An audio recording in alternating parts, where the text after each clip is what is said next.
Nah, jadi kalau ini surface, ya ini di permukaan gitu ya. Water table ada di sini, ini ada water table. Nah, ketika terjadi deplesi, misalnya ada pengambilan, di sini ada pengambilan, ada sumur gitu ya. Jadi muka air tanahnya pasti turun jadi gini. Ya, dari kondisi muka air tanah ini groundwater depletion, ini cone of depression ya. Atau kerucut penurunannya. Ini istilahnya mungkin ini filesnya, ini cone of depression, kerucut penurunan. Ini istilah-istilah yang sering dipakai ya. Nah, bagaimana dia mengemit CO2? Ya, jadi disampaikan ternyata dia masuk harusnya di 23 besar. Bahkan nomor 20 setelah gas production. Dia mengemit sekitar 1,7 juta metrik ton per tahun.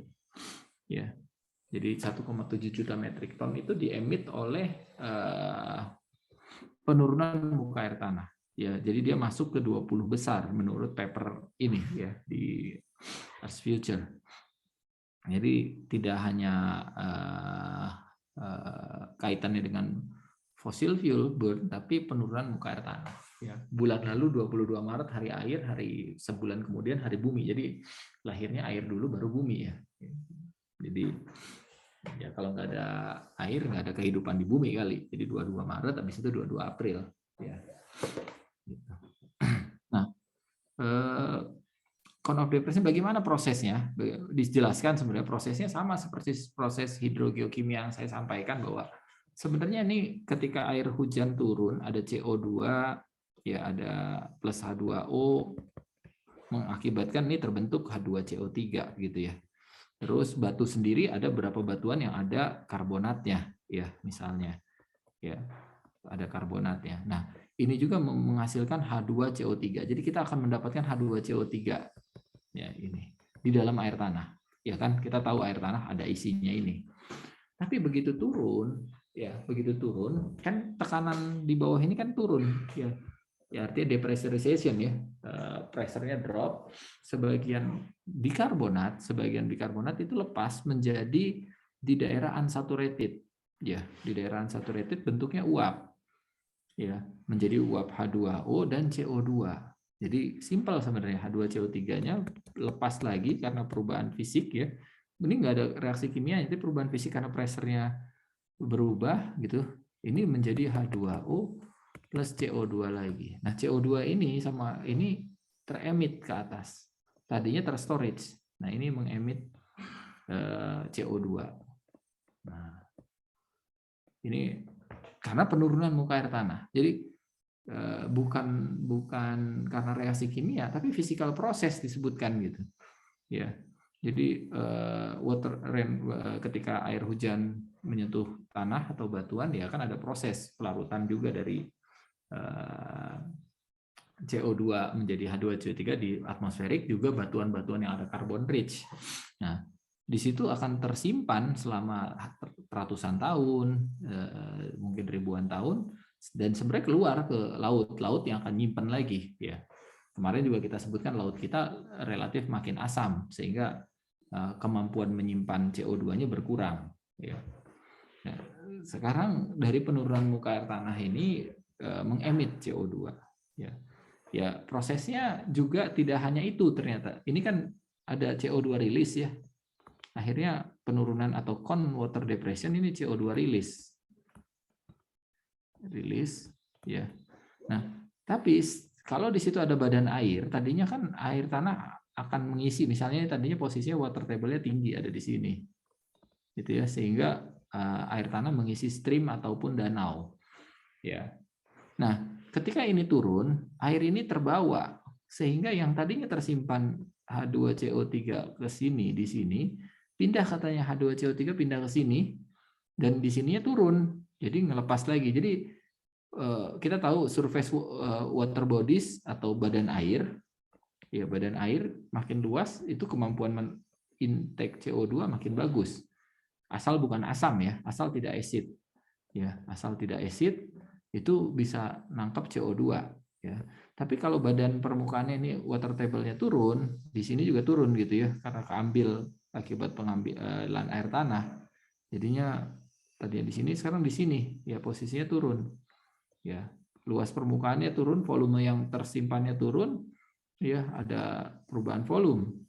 Nah, CO2-nya yang mampu disimpan juga berkurang. Jadi impact-nya berganda akibat penurunan muka air tanah. Ya kita nggak ngomong subsiden, tapi kita di Indonesia belum banyak paper yang membahas ini. Jadi kalau mau submit research itu selalu yang keterbaruannya bagus. Ya, jadi kalau mau research nih mungkin buat yang S3. Jadi di Indonesia belum ada hitung-hitungannya nih. Ya mana danau yang mengalami penurunan, terus ya nanti dihitung CO2 balance ya. Karena isu CO2 gampang dijual, lagi laku, maksudnya untuk funding research. Jadi kalau tadi yang pertama, CO2 lepas di unsaturated zone di mana ada cone of depression. Tadinya saturated menjadi unsaturated. H2CO3 menjadi CO2. Ya, H2O dan CO2 lepas gitu ya. Nah, yang kasus lanjutannya sebagai efek bergandanya, badan air permukaan yang tadinya diisi oleh air tanah, akhirnya dia akan terdrain, terkuras. Terdrain, dia masuk ke air tanah, sedangkan air tanah turun. Kemampuan dia, volume dan luasan area untuk nyimpen CO2-nya juga berkurang. Awalnya ini volume satunya menjadi volume 2-nya segini, sehingga akan ada perubahan volume turun.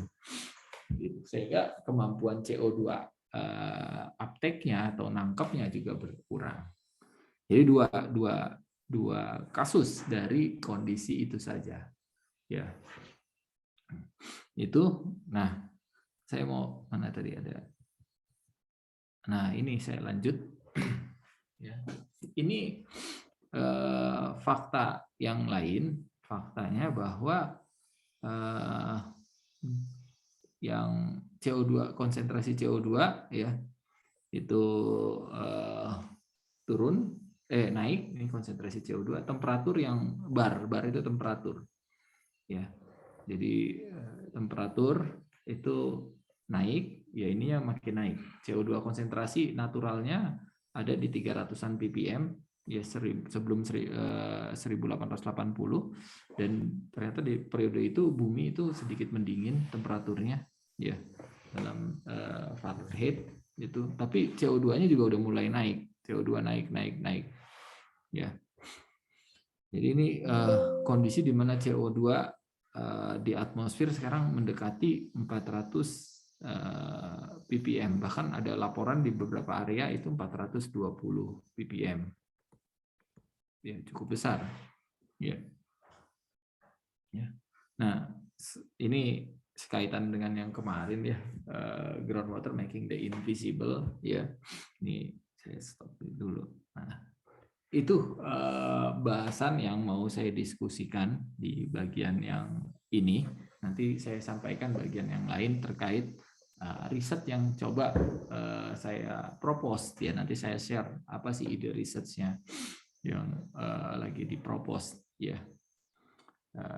Sampai sini ada yang mau didiskusikan dulu, silahkan ya, mengenai penurunan muka air tanah dan emisi CO2 yang naik. Jadi dua case ya tadi, karena water table-nya turun, yang tadinya nyimpan bikarbonat, akhirnya bikarbonatnya lepas menjadi CO2. Nah, CO2-nya terdegradasi. Terus sama badan air permukaan yang tadinya terisi oleh air tanah, akhirnya jumlahnya berkurang, ya kemampuan menahan CO2 di dalam badan air berkurang juga, gitu. Izin Pak Irwan. Silakan. Kalau saya kan memang tujuannya untuk dewatering ya, menurunkan muka air tanah, ya. Kemudian membuat cone of depression dalam mungkin. Ya. Kira-kira itu berpengaruh besar juga nggak ya terhadap kemampuan dia mengikat CO2, mengingat kebanyakan akifernya juga dari limestone. Itu dulu mungkin. Ya. Nah itu kalau kritikal kita dari sisi climate, dari sisi enviro, dari sisi yang lebih global ya ngelihatnya itu problem. Tapi orang tambang mau nggak mau ngejalanin itu, saya bilang ngejalanin itu. Jadi kita mau suka atau nggak suka sih kondisinya memang seperti itu. Ya, kalau hitungan CO2, makanya saran ya untuk mengurangi beban merasa kita tuh punya utang dengan lingkungan. Saran ini hal yang lain ya. Saya juga kan sama sering menyarankan dewatering, orang hidrogeologi, mining hydrogeology akan kaitannya dengan ini. Dan apa ya, mau nggak mau itu bagian dari hutang kita terhadap lingkungan. Walaupun kalau kita mau sebut ya mau bukan berkilah ya, orang tambang akan menurunkan muka air tanah sebagai target strategi penambangannya, tapi bahan tambang itu kan digunakan oleh peradaban ya untuk perbaikan peradaban kita, peningkatan peradaban kita itu. Jadi saran saya gitu, ketika walaupun ini underground atau hal lain ya, kalau ini saya lakukan juga sih sebenarnya udah berapa tahun saya lakukan ya, itu sering nanam pohon gitu. Jadi apa ya, jadi karena kita punya satu pohon itu bisa menguptake CO2 ya gitu, jadi nanam pohon tuh mengurangi hutang ya, saya nganggapnya mengurangi hutang saya terhadap bumi yang kita sebenarnya ngutangin kita untuk kenikmatan peradaban kita ya, mau pakai listrik, mau pakai handphone, mau pakai mobil dan lain-lain. Tapi itu sebenarnya dipinjemin. Tapi kalau memang bisa ya kompensasinya adalah yang bisa nangkep CO2 ya. Salah satu yang efektif adalah nanam. Jadi kemarin habis ngebor di Patuha, perhutani minta komitmen, walaupun kita nggak nebang pohon, komitmen akhirnya saya setujui gitu, kita bayar nanam, biaya penanaman, nanam eukaliptus lagi, kayu putih ya. Kalau di Patuha tuh kan banyak kayu putih, eukaliptus tapi yang tidak wangi, tapi kayunya tuh putih, yang tinggi-tinggi bahannya, batangnya apa pohonnya. Nah, 72 pohon kita tanam ya.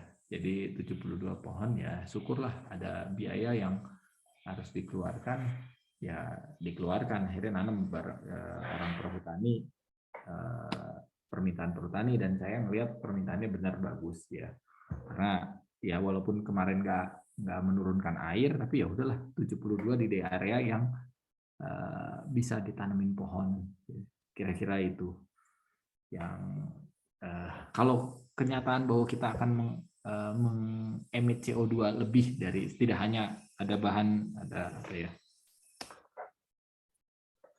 tidak hanya ini tinta saya nggak nyala.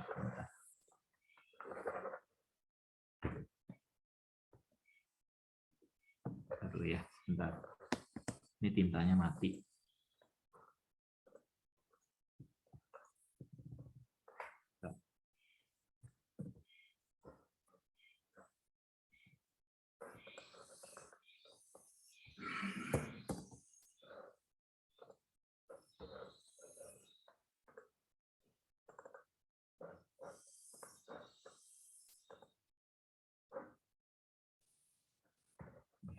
Ya.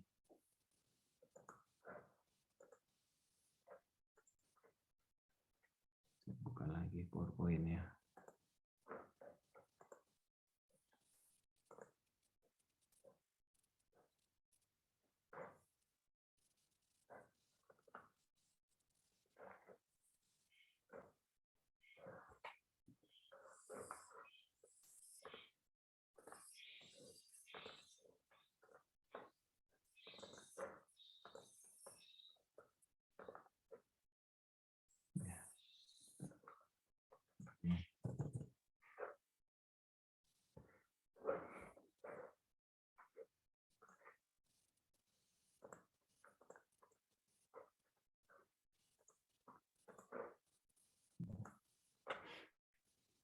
Ya, oke, lanjut ya, tes. Ya, jadi tadi groundwater depletion, jadi kuncinya kita diskusi pagi ini ternyata groundwater depletion penurunan muka air tanah ya. ya termasuk dewatering kalau ini dibahas di daerah urban, karena yang banyak turun kan di daerah-daerah urban sebenarnya ya kalau dilihat luasannya. Itu menyebabkan emisi CO2. Ini juga menurut para peneliti juga surprising ya, karena tadi ya prosesnya ya, aduh ininya enggak. Ya.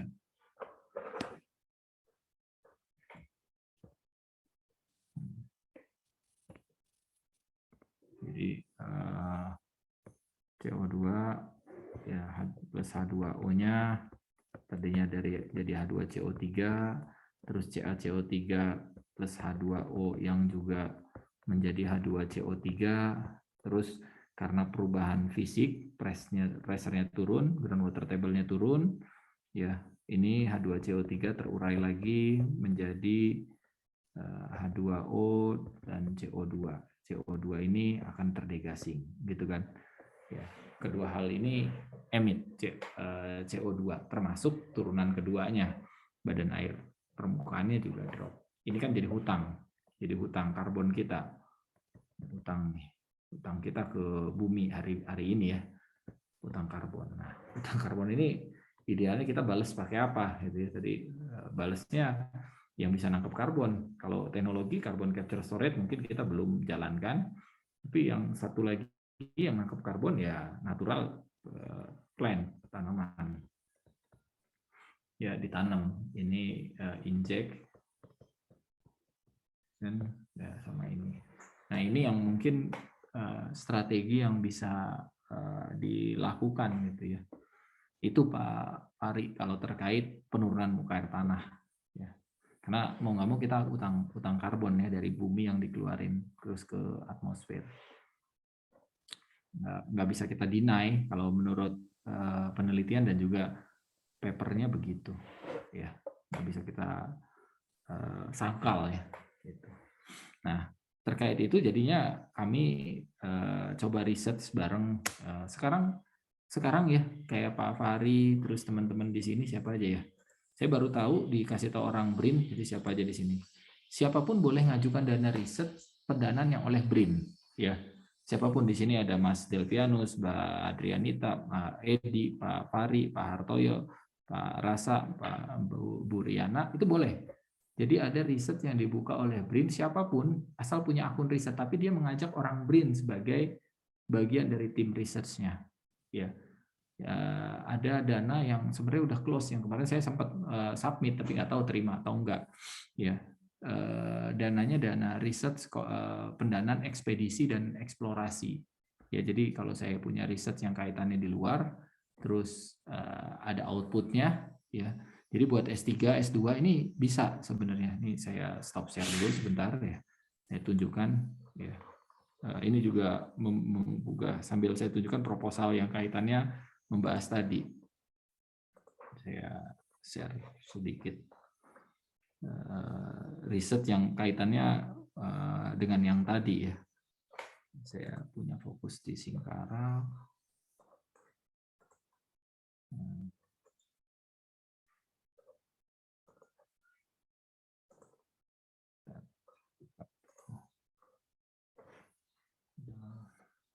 Jadi saya buka websitenya BRIN.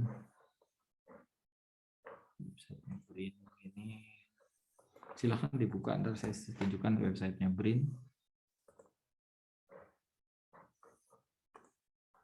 Nah, saya tunjukkan. Saya share screen. Apakah terlihat share screen-nya gitu ya? Ya, jadi ini contoh ya. Kalau siapapun ternyata saya pas cari-cari, oh ternyata boleh gitu ya. Saya tanya ke orang BRIN, boleh Pak, siapapun mau dia lembaga riset, dia pribadi, dia swasta, itu boleh melakukan riset sekarang. Tidak menjadi hak mutlak hanya peneliti yang boleh melakukan riset. Kalau menurut saya ini satu langkah yang positif ya dari sisi kebijakan ya, bahwa peneliti itu nggak mesti dari lembaga penelitian. Siapapun boleh melakukan penelitian. Tapi ilmiah ya, penelitiannya nggak klinik. Jadi silahkan bikin akun, nanti punya akun sendiri. Ya kita isi ya isi nanti profil dan lain-lain itu bisa diisi. Nah di BRIN-nya sendiri itu bisa ada call for proposal. Ini sekarang lagi call for reviewer. Saya lagi consider apakah saya mau ikut atau enggak. Ini boleh kalau bapak-bapak atau ibu-ibu sudah S3 jadi reviewer, ya. Itu masih kelihatan ya share screen saya. Ya, ini out of konteksnya. Kalau yang sudah S3 tapi syaratnya memiliki kepakaran, terus berpengalaman dalam bidang penelitian, pernah 2 kali mendapatkan pendanaan eksternal dari instansi baik ketua ataupun internasional, memiliki paten atau edge index Scopusnya minimal 3. Jadi ya kalau kita punya edge index itu hitungannya kalau kita punya 1 paper disitasi 1 orang, ya edge index kita udah jadi 1 tuh. Ya punya 3 paper tapi baru disitasi 1 orang juga edge index-nya 1 sih. Ya. Jadi misalnya saya edge index-nya 7, berarti ada 7 paper saya yang disitasi lebih dari 1. Gitu. Disitasi oleh yang terindeks Scopus juga citasinya. Nah, jadi ini boleh. Nah, yang lain juga boleh untuk research program gitu ya. Research programnya banyak. Ada penelitian riset nasional, riset kolaborasi, hari layar. Nah, yang kemarin ini saya submit di sini. Ya, tapi terakhir 17 April ada 347 proposal, sekitar 50-an yang akan didanai, lebih kurang. Jadi ya 1:6 ya. Mudah-mudahan diterima aja, saya juga nggak tahu. Gitu. Persyaratannya, ya persyaratannya buat semua. Warga negara Indonesia syaratnya S3, ketuanya ya. Kalau ketua, kalau jadi anggota bisa, tapi jadi anggota pun harus punya akun di BRIN. Jadi silakan bikin aja. Nih saya lupa disosialisasikannya sih baru ya, gitu. Nah itu. Nah, sekarang saya share mengenai riset yang coba kita jalankan. Jadi kalau saya punya akun riset ya, yang baru saya propose sekarang, ya itu bisa dilihat di sini. Ini lagi ini ya, Danau Singkarak kebetulan salah satu danau strategis nasional ya. Ini saya share. Share sebentar nih di sini. Sudah terlihat, sudah ganti. Sudah. Jadi ini contoh untuk proposal riset. Jadi harus ngajak maksimal anggota risetnya 6, maksimal beserta ketua ya.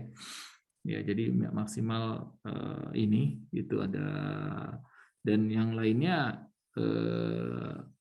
orang BRIN. Ya boleh sih nggak semuanya BRIN, tapi minimal ada 1 orang BRIN. Tapi ini orang BRIN yang dulunya Batan, Pak Eka itu dulunya Batan, ya terus sekarang di BRIN kan. Terus Pak Wahyu dulunya juga Batan, ada yang dulunya LIPI, Bu Ana dan yang lain-lain. Ini contoh ya, contoh proposal yang diajukan gitu ya. Harus ada pengesahan dari, kalau ada kerja di swasta ya pengesahan dari tempat kerjanya sebenarnya. Kalau pribadi ya pribadi saja, nggak perlu ada lembar pengesahan ya.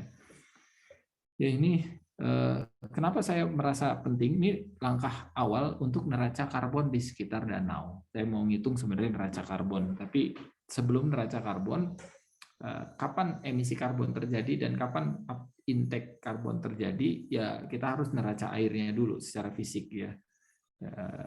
Ini jadi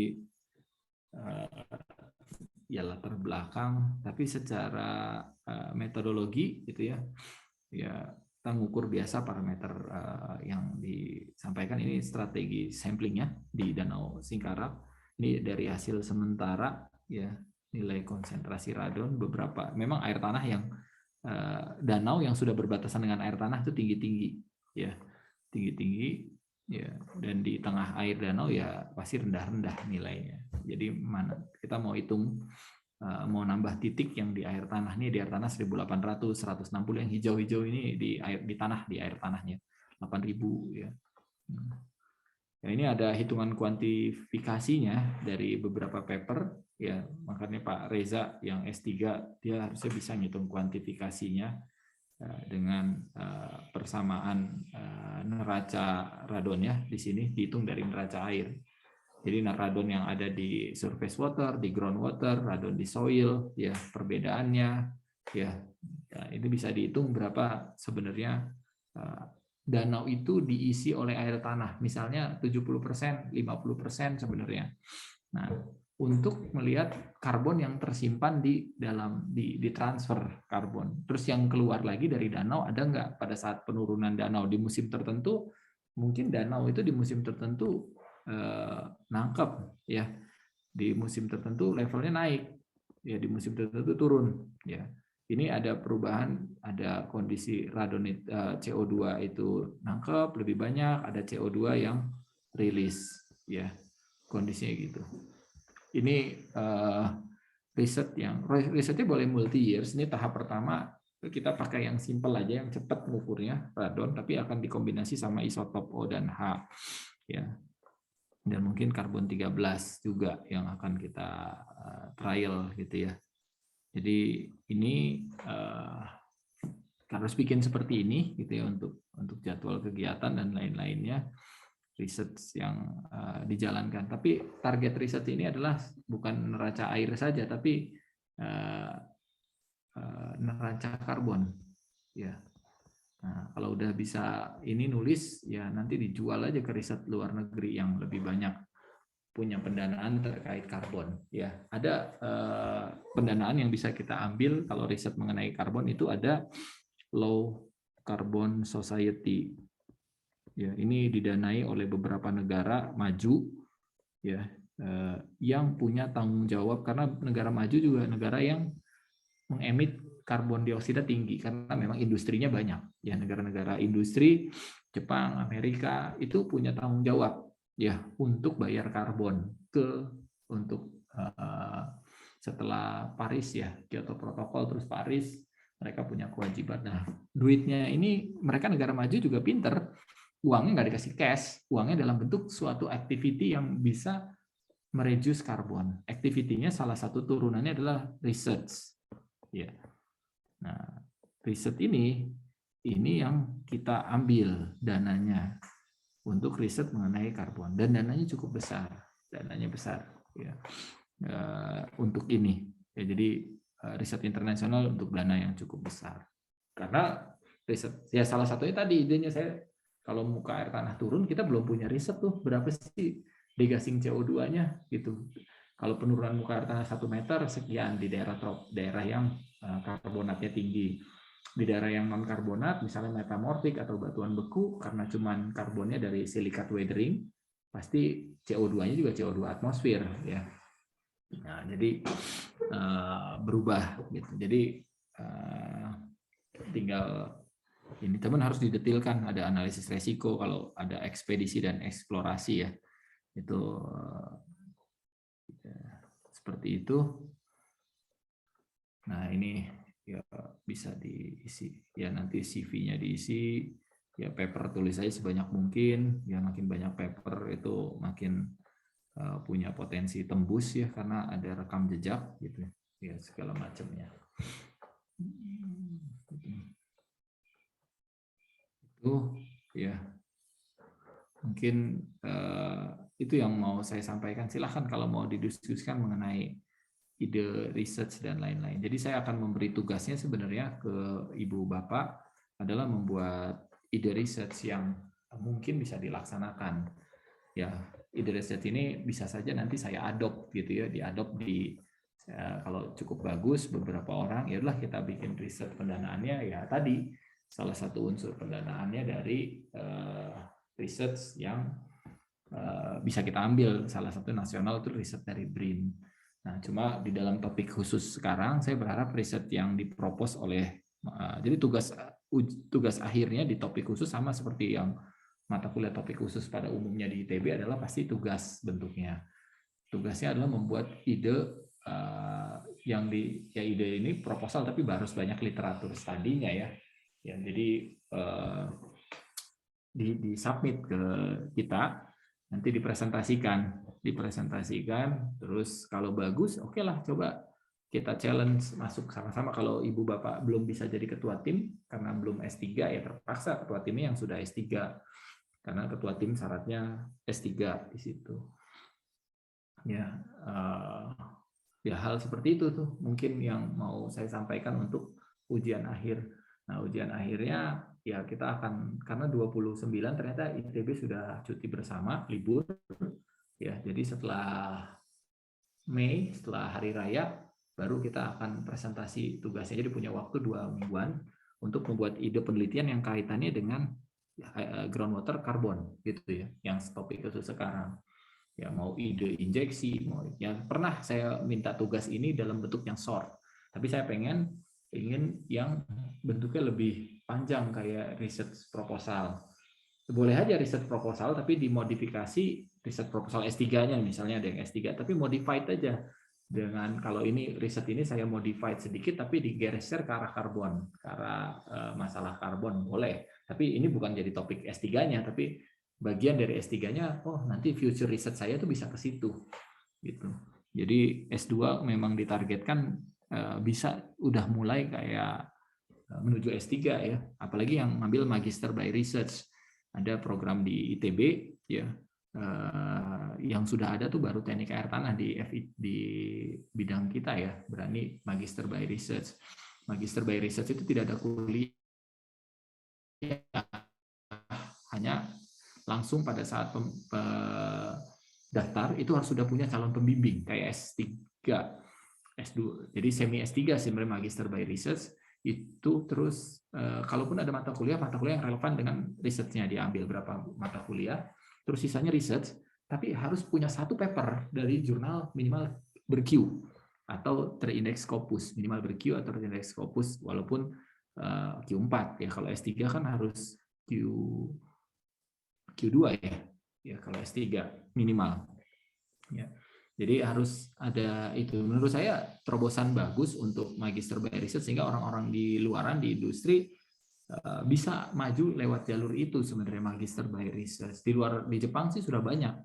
Bahkan di Jepang kalau sudah dari industri, berapa puluh tahun kerja di industri dan bidangnya sama, dia bisa lanjut S3. Lanjut tuh S3. Dia S1 terus nggak ada S2-nya. Ada dulu teman saya di orang Jepang, terus sudah lebih tua dari saya saat itu, terus dia udah di industri lebih dari 10 tahun ya, terus langsung S3. Saya tanya, nggak ada, memang programnya itu langsung S3, dia tidak perlu melewati S2 gitu ya. Hal seperti itu ya. Mangga, jadi kalau ada yang mau ditanyakan terkait tugasnya silahkan ya. Tugasnya saya berharap supaya ada ide counter bolak-balik itu satu tugas itu 2 orang. Maksud saya berkelompok 2 orang. Ya, jadi kalau di sini ada berapa orang, walaupun ini banyak yang sit in, silahkan gitu. Ya, berkelompok 2 orang. Syukur bidang field-nya berbeda, satu orang yang nomor 1 dan nomor 2 partnernya tuh berbeda bidang. Misalnya tambang ketemu sama yang bidang yang lain, supaya ada pandangan baru ya, pandangan baru yang tidak sama ya. Gitu. Sekarang dipropos dalam research kita harus ada yang bidangnya beda, nggak boleh bidangnya sama semua, tambang semua, udah lupain lah itu, seperti itu katanya. Nah silahkan diatur, saya nggak akan ngatur pembagian grupnya, tapi idenya silahkan seorisinal mungkin dan apa ya, ya nggak apa-apa, ide tuh gila, imajinasi ya penting gitu ya, tapi nanti ya ditunjang dengan literatur, ditunjang orang pernah melakukan itu rasional atau tidak ya gitu. So kalau kata Einstein dan SpongeBob kan sama ya, yang penting imajinasi. Einstein sama SpongeBob tuh ngikutin Einstein kayaknya gitu ya, lebih besar nilainya daripada sekedar knowledge ya. Imajinasi itu lebih besar value-nya daripada sekedar knowledge. Tanpa imajinasi ya nggak maju juga gitu. Ya itu mungkin yang mau saya sampaikan di pagi ini. Kalau ada yang didiskusikan silahkan mengenai tugas akhirnya dan juga seperti apa idenya, jangan dari saya. Mangga. Harus berkaitan dengan emisi karbon ini Pak Irwan. baik emisi karbon atau satu strategi yang mereduksi karbon. Bisa. Jadi kaitannya masih ada karbonnya aja. Kita bisa emisi. Sebenarnya kayak riset ya, geothermal ya. Itu kalau dikait-kaitin itu riset yang ngambil dari low carbon society. Memang kita juga dapatnya dari situ.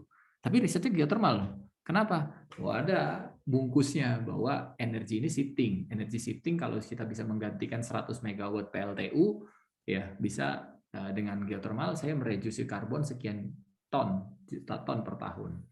Nah, hal-hal seperti itu ide riset boleh. Misalnya risetnya terkait dengan reduksi, artinya ya kita juga nyari misalnya risetnya biogeokemis gitu ya. Jadi tumbuhan apa sih yang paling efektif karbon dioksida sebenarnya? Apakah tumbuhan yang langsing tinggi atau yang rimbun lebar, kan gitu. Ya, ada tuh. Ya, ide-ide kan boleh itu. Jadi tapi ujungnya kita untuk kasus ini saya coba batasi water dan karbon. Jadi air ya akan lebih bagus dengan air tanah dan karbon. Ya, artinya misalnya groundwater depletion tadi salah satunya. Terus sekarang strateginya apa? Ya, hal seperti itu yang perlu ya saya juga belum tahu strategi yang bagusnya ya atau seperti apa. Gitu kayaknya. Jadi kita coba supaya rentangnya tidak terlalu lebar, jadi keywords dalam proposalnya itu karbon dan water gitu ya keywordnya. Gitu, silahkan yang lain ada yang mau punya pertanyaan. Ya susah kan kalau tugas ujiannya kayak gitu ya. Saya pernah ujian remedial sama Pak Darto ya, ujian remedial nih terus tiba-tiba beliau masuk ke saya cuman soalnya satu, tulis problem yang menurut kamu dari problem hidrogeologi, terus latar belakang problemnya, terus teoretikal yang berkenan, terus suruh nulis solusinya. Wah, kalau nulisnya gampang jadi ininya wah cetek, tapi kalau nulisnya susah jangan-jangan ngawur ya, susah juga tuh ujiannya remedial sampai satu. Oke. Nggak ada yang mau ditanyakan, disampaikan? Mau sama tuh geofatik dengan CO2? Ya, boleh aja. Kalau emit CO2 lebih tinggi, geofatik apa efeknya? Kan radon, CO2 sama radon tuh parent sister ya. Di kita ngedeteknya dengan radon, CO2-nya kita hitung berapa balansnya. Ya boleh aja riset. Saya kasih clue ya boleh lebar boleh yang kadang-kadang kaitannya tuh nggak kebayang sekarang, tapi ternyata ada koneksinya kayak water budget ya. Sebenarnya target saya adalah neraca karbon di danau-danau gitu. Tapi ini mungkin empiris ya Pak, karena kami terbiasa tinggal di site. Kemudian kalau misalkan pergi ke Bandung itu anak-anak at least sehari 2 hari itu mereka pilek atau gimana gitu. Kalau misalkan mereka datang dari site terus pindah ke kota gitu ya. Ya mungkin karena di sana CO2-nya agak kurang gitu. Sementara di kota CO2-nya lebih tinggi itu mungkin seperti itu, yang mungkin berhubungan sama si geopatiknya itu. Yeah. Tapi lebih ke atmosfer sih, bukan groundwater ya.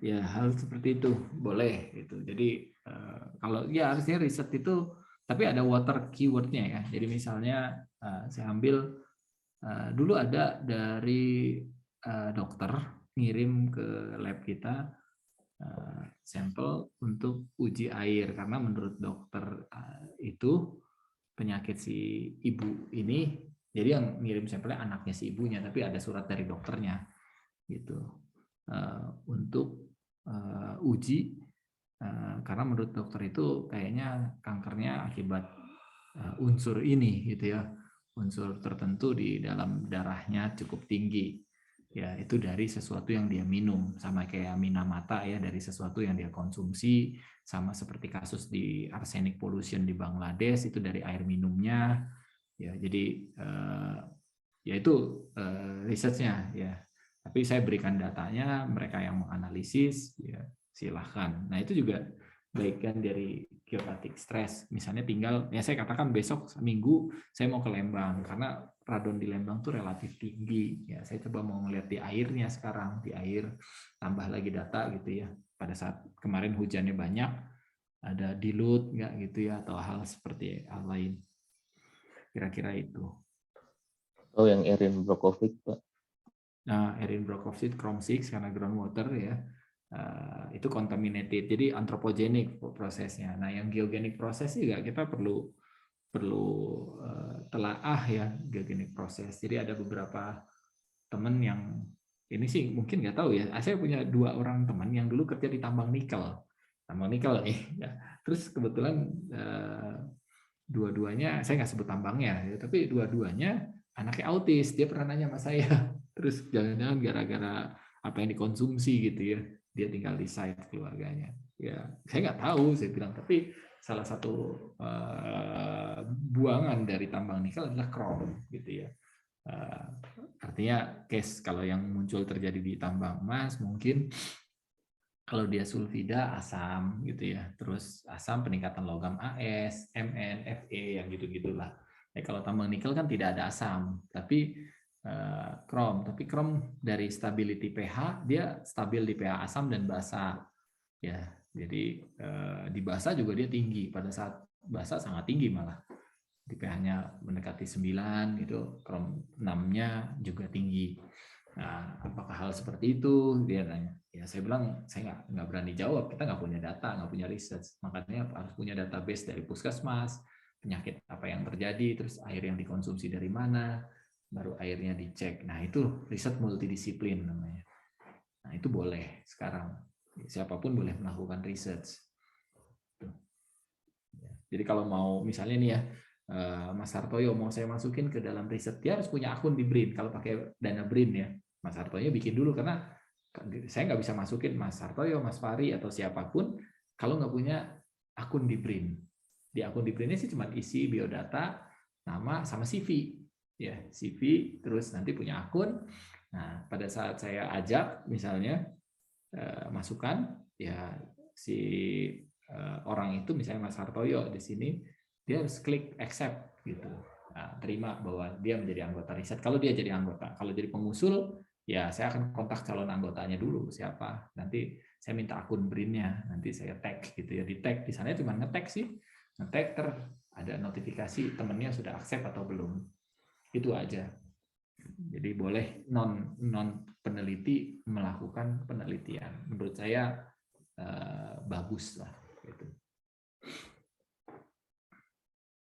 Oke, kalau tidak ada lagi, ya saya cukupkan dulu. Ya, terima kasih ya semuanya. Mudah-mudahan sehat-sehat selalu. Ya, gitu. Selamat pagi nih, Mbak Adrianita, Mbak Riana, Mas Hartoyo, Mas Delvianus, Kang Rasa, Kang Ahmad Masaro. Semoga sehat-sehat selalu. Ya, amat sukses ya. Tugasnya jangan lupa dikelompokin 2 orang. Ya. Assalamualaikum warahmatullahi wabarakatuh. Selamat pagi ya. Waalaikumsalam. Waalaikumsalam. Waalaikumsalam warahmatullahi wabarakatuh. Selamat pagi, Pak. Saya tutup ya.